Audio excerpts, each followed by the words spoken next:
स्वागत है आप सभी का। नमस्कार, मैं हूं प्रीति। आप देख रहे हैं सुबह 9 बजे और शुरुआत हेडलाइंस के साथ।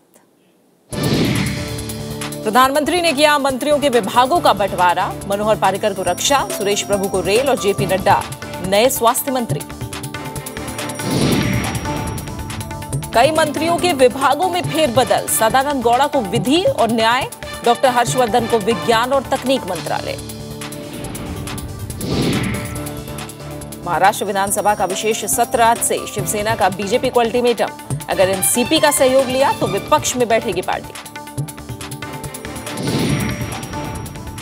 झारखंड और जम्मू कश्मीर में नाम वापस लेने की आखिरी तारीख आज। करण सिंह के बेटे अजातशत्रु बीजेपी में शामिल। और हॉकी और क्रिकेट में भारत का सीरीज पर कब्जा। शतरंज में विश्वनाथन आनंद को मैग्नस कार्लसन ने दी मात।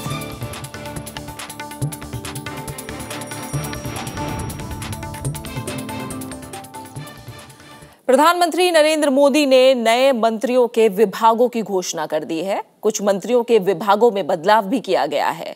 कल केंद्रीय मंत्रिमंडल के विस्तार में कुल 21 नए चेहरों को जगह मिली।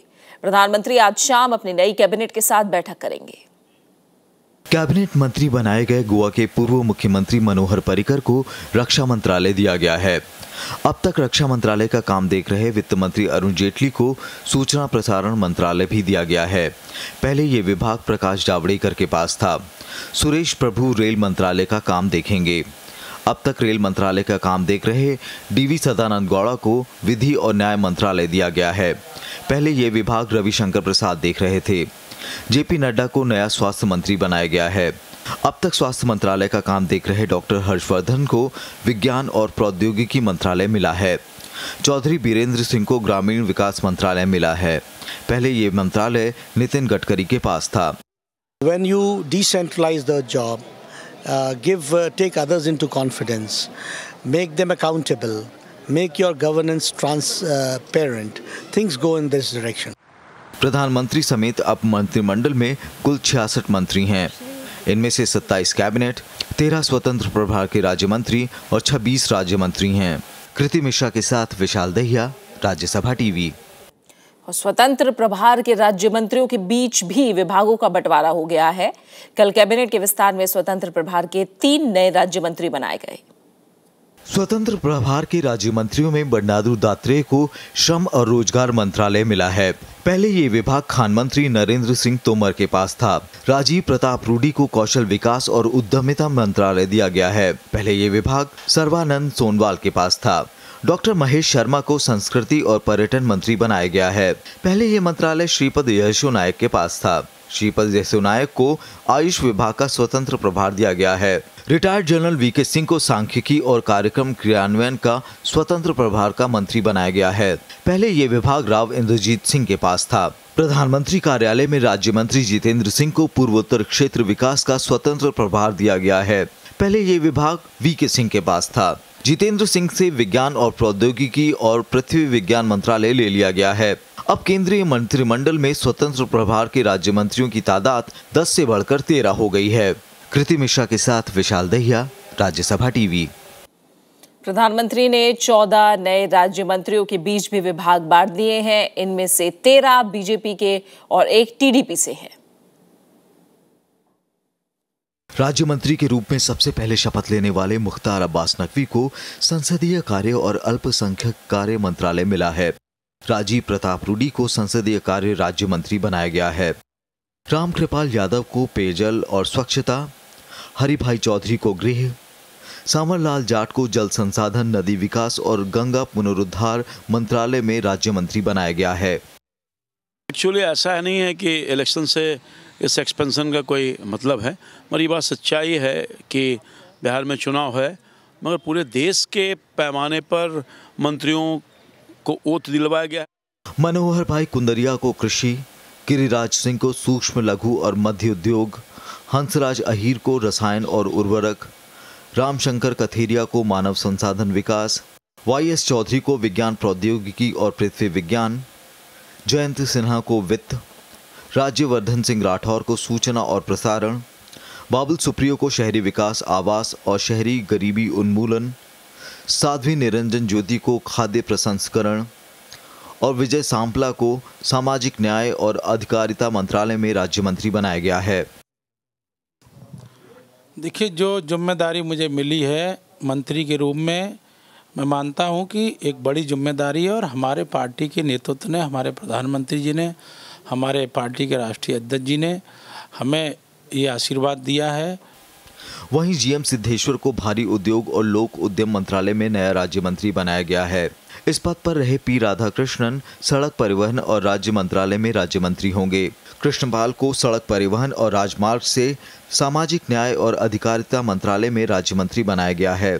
उधर निर्मला सीतारमण अब वित्त राज्य मंत्री नहीं होंगी, उनके पास वाणिज्य और उद्योग मंत्रालय का स्वतंत्र प्रभार होगा। संजीव कुमार बालियान सिर्फ कृषि मंत्रालय में राज्य मंत्री होंगे। कृति मिश्रा के साथ विशाल दहिया, राज्यसभा टीवी। रक्षा मंत्री मनोहर पारिकर आज उत्तर प्रदेश से राज्यसभा के लिए नामांकन दाखिल करेंगे। बीती शाम लखनऊ पहुंचने पर बीजेपी कार्यकर्ताओं ने उनका शानदार स्वागत किया। इस मौके पर मनोहर पारिकर ने कहा कि उत्तर प्रदेश से राज्यसभा जाने का अवसर पाकर वो खुद को भाग्यशाली महसूस कर रहे हैं। मनोहर पारिकर रविवार को केंद्रीय मंत्रिमंडल में शामिल हुए हैं।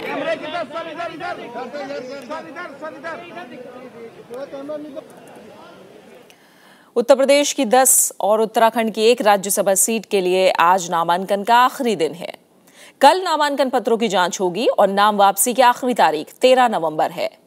दोनों राज्यों से राज्यसभा के 11 सदस्यों का कार्यकाल 25 नवंबर को खत्म हो रहा है। इसके लिए नामांकन 3 नवंबर को शुरू हुआ था। मतदान और मतगणना 20 नवंबर को होगी। जम्मू कश्मीर और झारखंड विधानसभा चुनाव के पहले दौर के लिए आज नाम वापसी की आखिरी तारीख है। पहले चरण में जम्मू कश्मीर की 15 और झारखंड की 13 विधानसभा सीटों के लिए 25 नवंबर को मतदान होना है। इन सीटों के लिए अधिसूचना 28 अक्टूबर को जारी हुई थी और नामांकन का काम 5 नवंबर को पूरा हो गया। वोटों की गिनती 23 दिसंबर को होनी है। कांग्रेस के वरिष्ठ नेता कर्ण सिंह के बेटे अजातशत्रु सिंह रविवार को बीजेपी में शामिल हो गए। उन्हें बीजेपी अध्यक्ष अमित शाह की मौजूदगी में पार्टी में शामिल किया गया। पार्टी का मानना है कि विधानसभा चुनाव से पहले इस कदम से जम्मू कश्मीर में उसे मजबूती मिलेगी। इस मौके पर बीजेपी नेता धर्मेंद्र प्रधान, जितेंद्र सिंह और पार्टी महासचिव राम माधव भी मौजूद थे।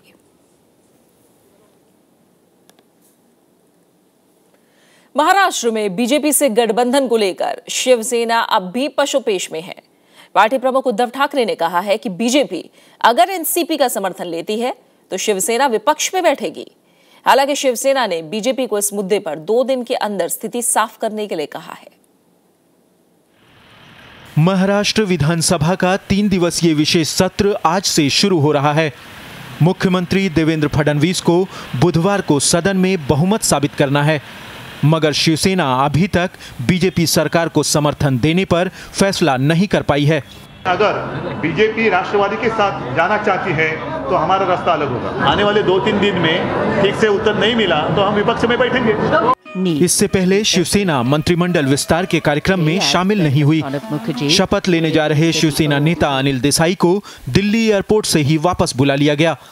शिवसेना नेता सुरेश प्रभु को बीजेपी में शामिल करके कैबिनेट में जगह देने पर भी उद्धव ठाकरे ने नाराजगी जताई, लेकिन शिवसेना ने केंद्र में अपने इकलौते मंत्री अनंत गीते को लेकर अभी कोई फैसला नहीं लिया है।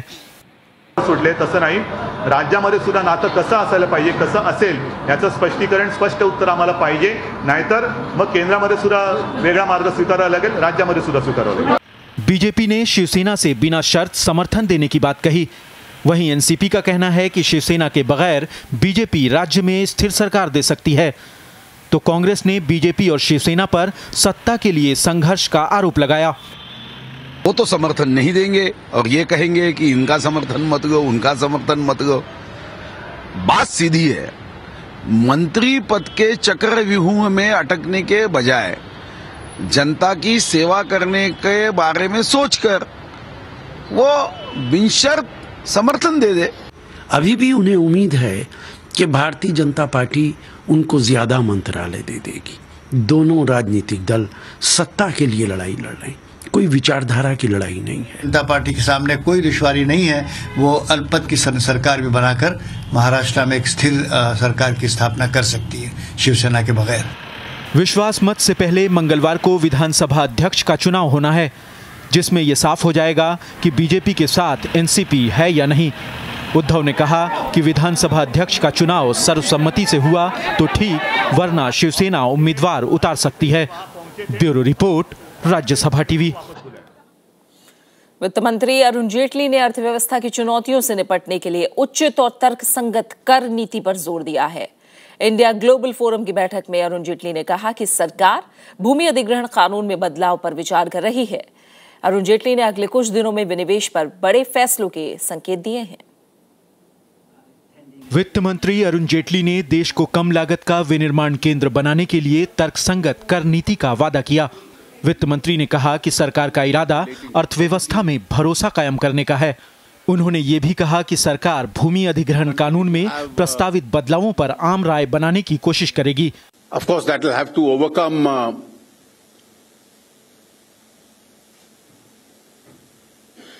the obstacles which the land law in India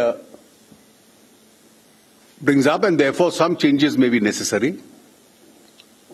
We'll first attempt to reach a consensus. If that's not possible, we'll go ahead and take the decision. वित्त मंत्री ने अगले कुछ दिनों में विनिवेश पर बड़े फैसलों के संकेत दिए। जेटली ने कहा कि सार्वजनिक बैंकों में सरकार की हिस्सेदारी 52% तक लाने की योजना है। Opened up railways for investment. Real estate norms have been liberalized. I hope in the next couple of days our disinvestment program is going to unfold itself. वित्त मंत्री ने जीएसटी पर संशोधनों को शीतकालीन सत्र में पेश करने के संकेत भी दिए। उन्होंने कहा कि जीएसटी को लागू करने को लेकर राज्यों के साथ बातचीत आखिरी दौर में है। वित्त मंत्री ने बीमा कानून संशोधन विधेयक के शीतकालीन सत्र में पारित होने की उम्मीद भी जताई। Bureau report, Rajya Sabha TV. फिलहाल यहाँ रुक रहे एक छोटे से ब्रेक के लिए, और ब्रेक के बाद आईएसआईएल के सरगना अल बगदादी की मौत पर सस्पेंस, ब्रिटेन ने की कार्रवाई तेज करने की वकालत।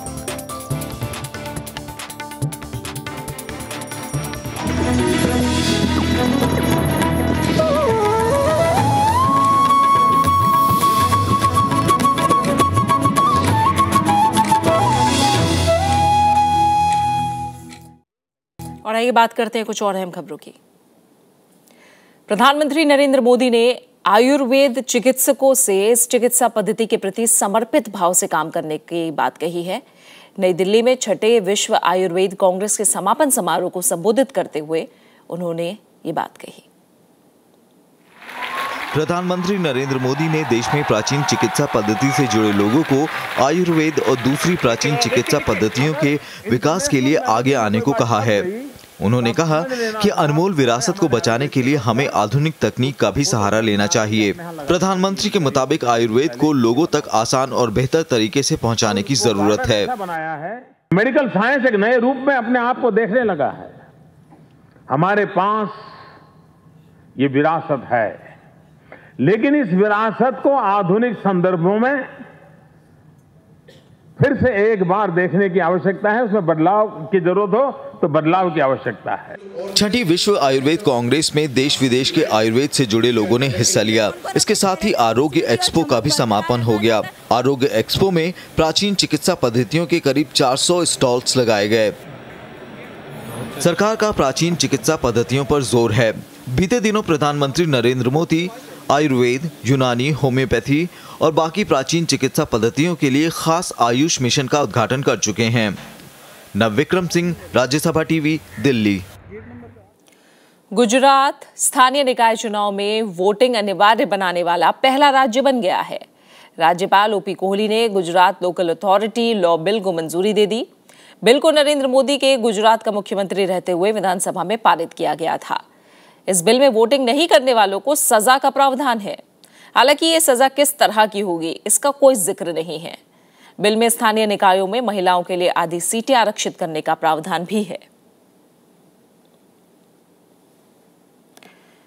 और कुछ अहम अंतर्राष्ट्रीय खबरें। इस्लामिक स्टेट आतंकी संगठन के सरगना अल बगदादी की मौत पर ब्रिटेन ने कुछ भी कहने से इनकार किया है। वहां के सेना प्रमुख निक हंगटन ने कहा है कि बगदादी की मौत का सच सामने आने में कुछ समय लगेगा। उन्होंने चेतावनी दी कि अगर बगदादी मारा गया है तो और भी ज्यादा तेजी से काम करने की जरूरत है ताकि वो फिर ना खड़ा हो सके। Can't absolutely confirm that Baghdadi has been killed. Even the Americans themselves are not yet in a position to do that. Probably it will take some days to have absolute confirmation. पहले विश्व युद्ध के 100 साल पूरे होने पर Britain ने अपने सैनिकों को श्रद्धांजलि दी। वॉर मेमोरियल में हजारों लोगों ने जमा होकर उन सैनिकों को याद किया जो दोनों विश्व युद्ध और अन्य सैनिक कार्रवाइयों में मारे गए हैं। प्रिंस चार्ल्स और ब्रिटिश सेना के बड़े अधिकारी इस मौके पर खास तौर से मौजूद थे। यहां मौजूद दर्शकों में नई पीढ़ी के वो युवा भी थे जिनके दादा या परदादा पहले विश्व युद्ध में शहीद हुए।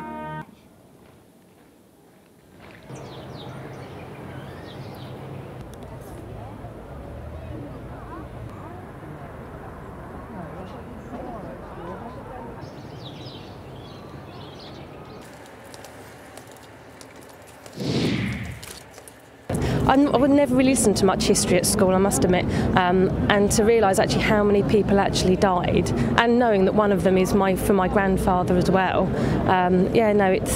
It's really a spectacular thing to be done. पूर्वी यूक्रेन में रूस समर्थित अलगाववादियों के नियंत्रण वाले इलाके दोनेत्स्क में गोलीबारी जारी है। शनिवार और रविवार को यहां बड़े हमले किए गए। विद्रोहियों और सरकारी सेनाओं की तरफ से भारी गोलीबारी हो रही है। सितंबर में सरकार और अलगाववादियों के बीच युद्ध विराम समझौते हुए थे, लेकिन उसका लगातार उल्लंघन हो रहा है। हजारों लोग अब तक विस्थापित हो चुके हैं।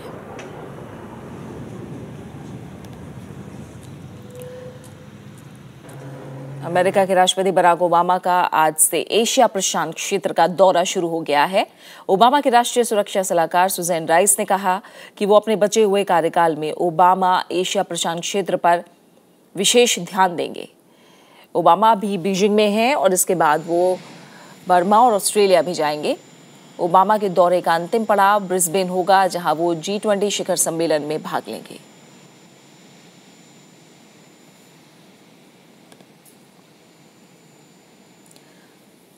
मेक्सिको में 43 छात्रों को जिंदा जलाए जाने की सनसनीखेज घटना के बाद हिंसा तेज हो गई है। छात्रों ने शहर में तोड़फोड़ की और कई गाड़ियों को आग के हवाले कर दिया। दुनिया भर में सोशल साइट पर इस अपराध की निंदा की जा रही है। ये सभी छात्र सितंबर में इग्वाला में एक प्रदर्शन में हिस्सा लेने गए थे। इसके बाद से ही सभी छात्र लापता थे। 2 दिन पहले एक स्थानीय गैंग ने खुलासा किया कि उन छात्रों को जलाकर मार डाला गया है। अटॉर्नी जनरल ने लापरवाही भरे बयान के बाद छात्रों का प्रदर्शन और भी ज्यादा उग्र हो गया है।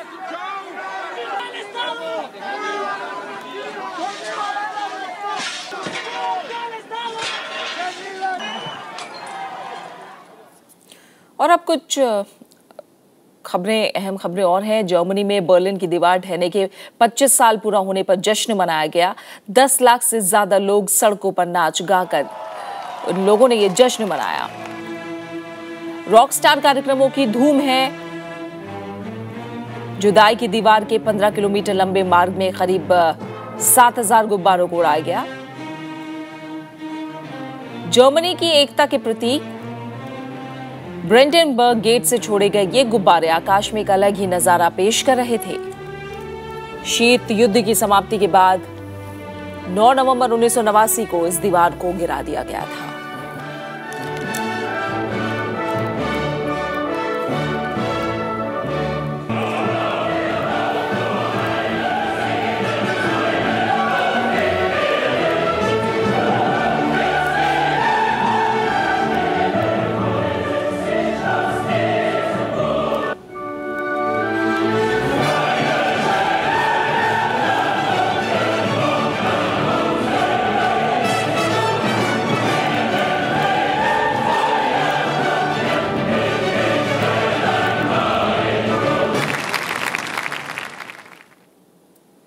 और अब कुछ खबरें खेल जगत से। और सबसे पहले हॉकी में भारत की शानदार जीत की बात। भारत ने ऑस्ट्रेलिया के खिलाफ हॉकी मैचों की टेस्ट श्रृंखला 3-1 से जीत ली है। पर्थ में चौथे और आखिरी मैच में भारत ने मेजबान टीम को 3-1 से शिकस्त दी। रविवार को पर्थ में चौथे और आखिरी मैच में भारतीय टीम पूरी तरह हावी रही। शुरू से भारत ने आक्रामक खेल का प्रदर्शन किया। पहला गोल 13वें मिनट में आकाशदीप ने पेनल्टी कॉर्नर के जरिए किया।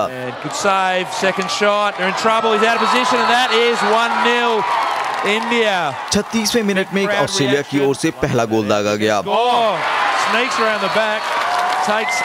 इसके बाद आकाशदीप के गोल ने भारतीय टीम को बढ़त दिला दी। ऑस्ट्रेलिया इस गोल से संभला भी नहीं था कि उथप्पा ने गोल कर भारत की जीत सुनिश्चित कर दी। ये जीत इसलिए भी खास रही कि भारत को पहले मैच में मेजबान टीम के हाथों 0-4 से करारी शिकस्त मिली थी, लेकिन इसके बाद सरदार सिंह की अगुवाई वाली टीम ने शानदार वापसी करके दूसरे मैच में 2-1 और तीसरे मैच में 1-0 से जीत दर्ज की। भारत के कप्तान सरदार सिंह के लिए ये मुकाबला खास रहा। इसके साथ ही उन्होंने 200 अंतर्राष्ट्रीय मैच पूरे कर लिए। इससे पहले भारत ने दक्षिण कोरिया के इंचियोन में 17वें एशियाई खेलों में पुरुष हॉकी का स्वर्ण जीता था। Bureau report, Rajya Sabha TV. और वहीं क्रिकेट में हैदराबाद वनडे में टीम इंडिया ने श्रीलंका को मात देकर 5 मैचों की सीरीज पर अजेय बढ़त बना ली है। टीम इंडिया ने श्रीलंका को 6 विकेट से हराया। हैदराबाद में खेले गए तीसरे वनडे मैच में टीम इंडिया पूरी तरह लय में दिखी। श्रीलंका की ओर से मिले 243 रनों के लक्ष्य को टीम इंडिया ने महज 44.1 ओवर में 4 विकेट खोकर हासिल कर लिया। सलामी बल्लेबाज शिखर धवन ने 91 रनों की तेज पारी खेली, लेकिन शतक से चूक गए। धवन का विकेट कुलशेखरा को मिला। अजिंक्य रहाणे ने 31 रन बनाए, जबकि अंबाडी रायडू 35 रन बनाकर आउट हुए। कप्तान विराट कोहली ने 53 रनों की पारी खेली। रैना 18 और साहा 6 रन बनाकर नाबाद रहे।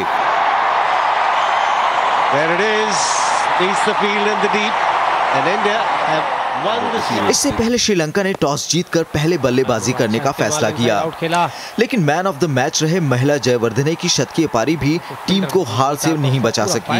तिलक रत्ने दिलशान ने 53 रन बनाए। श्रीलंका के 7 बल्लेबाज दहाई का आंकड़ा भी नहीं छू सके। पूरी टीम 48.2 ओवरों में 242 रन बनाकर आउट हो गई। भारत की तरफ से तेज गेंदबाज उमेश यादव सबसे सफल रहे।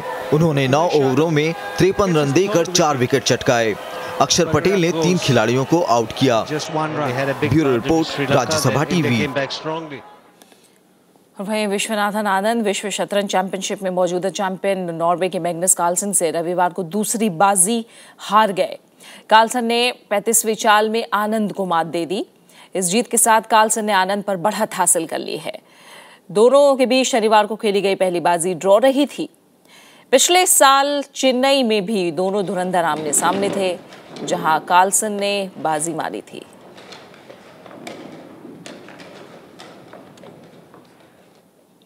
जर्मनी के निको रोजबर्ग ने बड़ा उलटफेर करते हुए ब्राजीलियन ग्रां प्री जीत ली है। मर्सिडीज ड्राइवर रोजबर्ग ने लुइस हैमिल्टन को हराया। हैमिल्टन पिछले कुछ रेस में लगातार बढ़त बनाए हुए थे। हैमिल्टन शुरू में आगे चल रहे थे, लेकिन बीच में रेस में हुई एक गलती ने उन्हें पीछे कर दिया। अभी हैमिल्टन के 334 और रोजबर्ग के 317 पॉइंट हैं। फाइनल रिले 23 नवंबर को अबू धाबी में होगी, जो सबसे बड़े चैंपियन का नाम तय करेगी।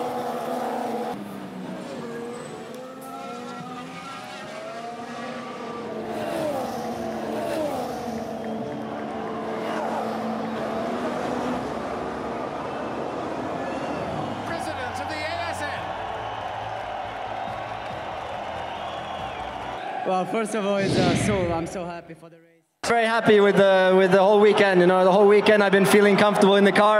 I was able to attack and control the gap also to Lewis in the race. So that worked out great, and very, very happy. And and especially here in Brazil, you know, the atmosphere fantastic. Also great to see the support that you're giving Felipe here. और इसी के साथ फिलहाल इस bulletin में इतना ही। जाते जाते एक नजर हेडलाइंस पर। प्रधानमंत्री ने किया मंत्रियों के विभागों का बंटवारा। मनोहर पार्रिकर को रक्षा, सुरेश प्रभु को रेल और जेपी नड्डा नए स्वास्थ्य मंत्री। कई मंत्रियों के विभागों में फेरबदल। सदानंद गौड़ा को विधि और न्याय, डॉक्टर हर्षवर्धन को विज्ञान और तकनीक मंत्रालय। महाराष्ट्र विधानसभा का विशेष सत्र आज से। शिवसेना का बीजेपी को अल्टीमेटम, अगर एनसीपी का सहयोग लिया तो विपक्ष में बैठेगी पार्टी।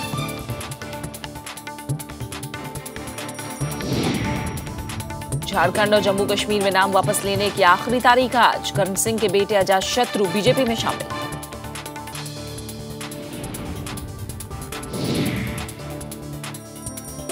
और हॉकी और क्रिकेट में भारत का सीरीज पर कब्जा। शतरंज में विश्वनाथन आनंद को मैग्नस कार्लसन ने दी मात।